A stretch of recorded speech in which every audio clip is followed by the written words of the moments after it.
Assalamualaikum warahmatullahi wabarakatuh. Perkenalkan, kami dari kelompok A ingin memaparkan hasil RMK kami mengenai Presentation and Disclosure in Financial. Sebelum itu, perkenalkan anggota kami terlebih dahulu. Yang pertama, Anggi Dwi Rahmawati dengan NPM Akhir 78, lalu Syafrani Aditya dengan NPM Akhir 156, dengan saya sendiri, Rahmadina Kurniasa Fitri, NPM Akhir 179, lalu yang terakhir adalah Arini Amanda Jovita dengan NPM Akhir 2. Memasuki materi yang pertama, yakni prinsip pengungkapan penuh. Prinsip pengungkapan penuh dalam pelaporan keuangan mengharuskan setiap fakta keuangan yang signifikan diungkapkan untuk mempengaruhi pertimbangan para pembacanya. Namun implementasi prinsip ini sulit karena biayanya itu tinggi dan manfaatnya itu sulit untuk diukur. Persyaratan pengungkapan meningkat akibat yang pertama, kompleksitas bisnis yang sangat modern, 2. Kebutuhan informasi yang tepat waktu, 3. Akuntansi sebagai alat pengendalian dan pemantauan. Lalu adalah pengungkapan diferensial. Ada tren menuju pengungkapan diferensial seperti SIC yang mewajibkan laporan khusus untuk tujuan tertentu. IASB mengurangi persyaratan pengungkapan bagi perusahaan non-publik, misalnya untuk nilai wajar instrumen keuangan. IASB mengembangkan IFRS untuk UKM yang dirancang bagi perusahaan. Selanjutnya adalah catatan atas laporan keuangan. CLK merupakan bagian penting dalam penyajian informasi keuangan suatu entitas.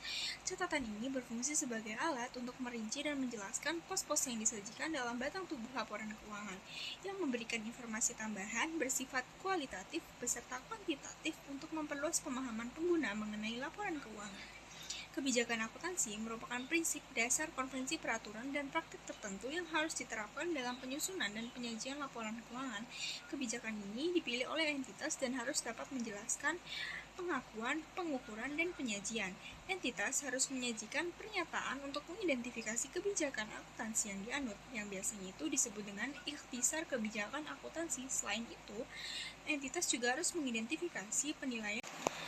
Transaksi pihak terkait merupakan transaksi antara entitas dengan pihak yang memiliki hubungan khusus dengan entitas, seperti anggota dewan komisaris, manajemen, atau perusahaan afiliasi.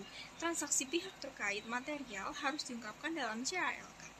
IASB nomor 37 mengharuskan pengungkapan berikut untuk transaksi pihak terkait yang material. 1. Sifat hubungan yang terlibat. 2. Uraian tentang transaksinya. 3. Jumlah uang yang terlibat. 4. Jumlah yang terhutang yang menyatakan jumlah yang terhutang. Berikutnya adalah pengungkapan transaksi atau peristiwa khusus. Jadi pengungkapan transaksi atau peristiwa khusus itu di dalam laporan keuangan, terutama yang melibatkan pihak terkait, kesalahan dan juga penipuan itu merupakan salah satu masalah yang sensitif dan juga kompleks. Contohnya kayak transaksi pihak terkait, itu dia terjadi ketika sebuah perusahaan itu terlibat dalam transaksi di mana salah satu pihak itu punya kemampuan untuk mempengaruhi kebijakan pihak lainnya significantly. Ini juga bisa terjadi ketika ada pihak yang sebenarnya nggak terlibat di dalam transaksi tersebut, tapi dia tuh punya kemampuan untuk mempengaruhi kebijakan kedua pihak tersebut. Maksudnya kedua pihak yang terlibat. Nah, contoh dari transaksi pihak terkait itu ada meminjam atau meminjamkan uang dengan suku bunga yang sangat rendah atau sangat tinggi. Terus juga ada penjualan properti dengan harga yang jauh dari nilai taksir, terus pertukaran aset non-moneter, terus juga ada transaksi dengan perusahaan yang nggak punya substansi ekonomi. Lalu, of course perusahaan tuh harus memastikan transparansi kan, supaya tidak terjadi masalah-masalah itu tadi. Oleh karena itu, perusahaan itu harus melaporkan substansi ekonomi dari transaksi ini. Jadi nggak hanya dalam bentuk hukumnya. Nah, di sini diatur di dalam standar IFRS ya guys. Yang mengharuskan pengungkapan minimum itu berisi tentang ini. Pertama, ada sifat hubungan pihak terkait. Di sini menjelaskan hubungan antara perusahaan dan pihak terkait. Terus ada jumlah transaksi dan saldo. Di sini isinya tuh jumlah transaksi, terus saldo yang masih terutang, terus ada komitmen, terus ada sifat pertimbangan, dan juga rincian jaminan yang diberikan atau diterima. Terus yang ketiga itu provisi untuk piutang tak tertagih. Jadi mengungkapkan adanya provisi untuk piutang yang diragukan atau berpotensi tidak tertagih dengan saldo yang masih terutang. Terus yang terakhir adalah biaya yang diakui. Jadi biaya yang diakui selama periode tersebut yang terkait dengan piutang tidak tertagih atau yang masih diragukan oleh pihak terkait. Next, yaitu peristiwa setelah periode pelaporan atau bisa disebut juga peristiwa selanjutnya.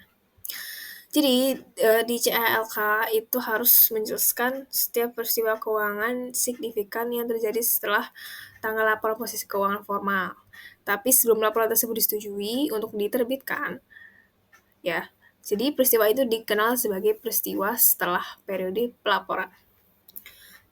Nah, peristiwa setelah tanggal pelaporan itu adalah kejadian yang terjadi antara akhir periode akuntansi dan tanggal di mana laporan keuangan tersebut disetujui untuk dipublish.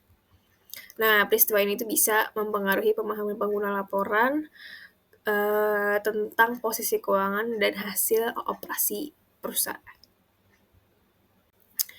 Next, pelaporan untuk perusahaan terdiversifikasi. Nah, perusahaan terdiversifikasi itu ternyata sering disebut sebagai konglomerat.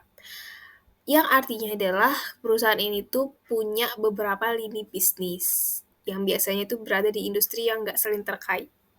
Jadi perusahaan itu misal dia basically manufaktur, misal Wings Food atau Indofood. Nah, dia tuh ternyata nggak cuma manufaktur tapi dia juga punya bank sendiri atau punya dia bahkan dia punya tambang misal kayak gitu.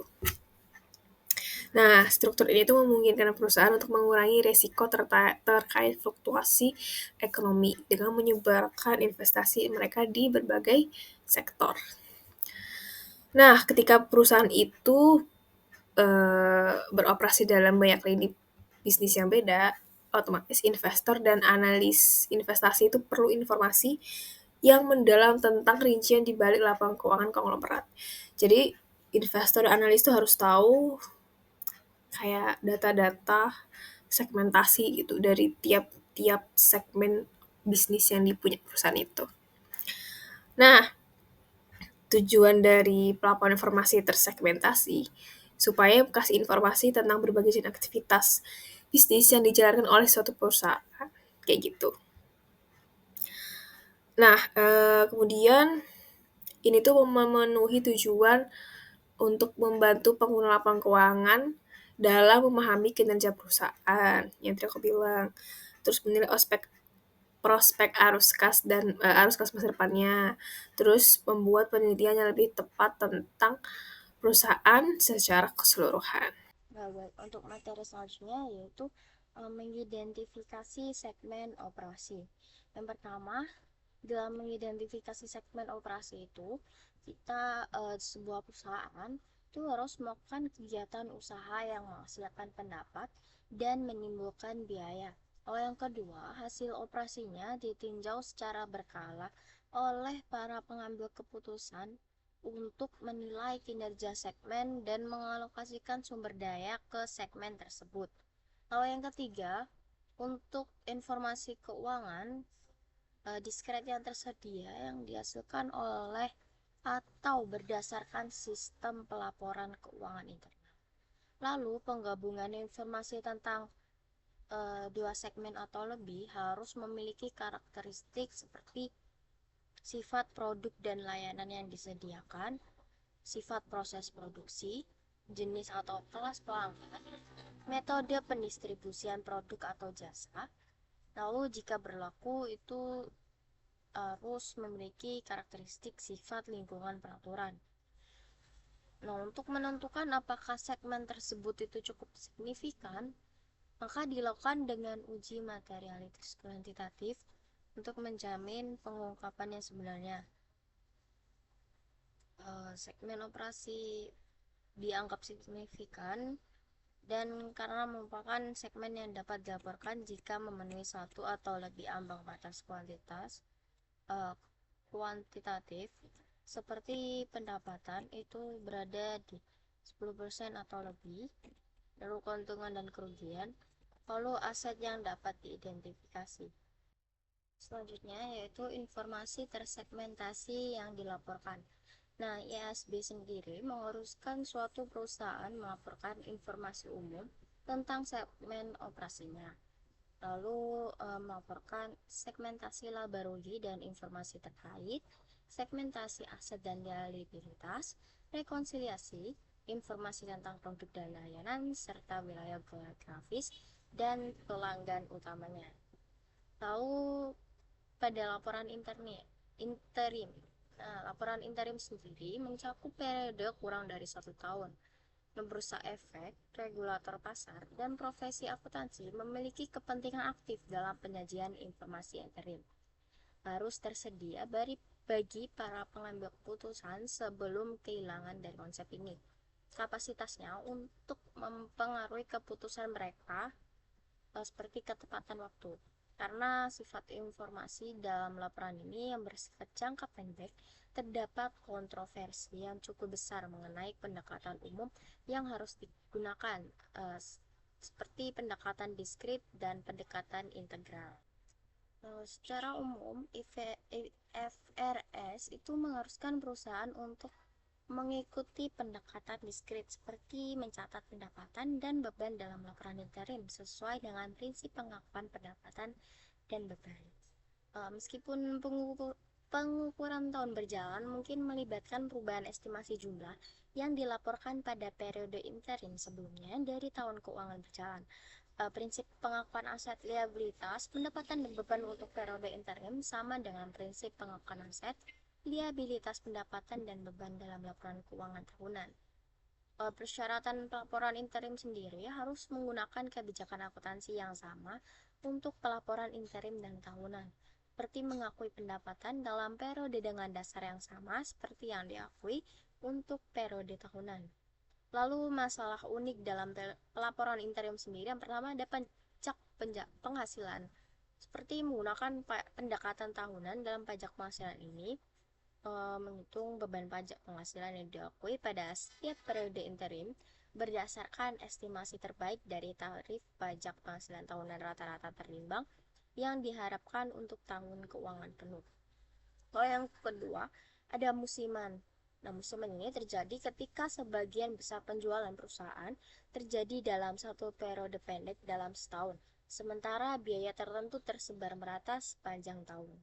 Baik, di sini saya akan melanjutkan mengenai laporan auditor. Auditor adalah profesional akuntansi yang melakukan pemeriksaan atas tata akuntansi perusahaan secara independen. Dalam menyusun laporan, auditor mengikuti standar pelaporan. Sebagai contoh yang pertama, itu ada laporan auditor. Menyatakan apakah laporan keuangan sesuai dengan IFRS dan menjelaskan tanggung jawab direktur dan auditor sehubungan dengan laporan keuangan.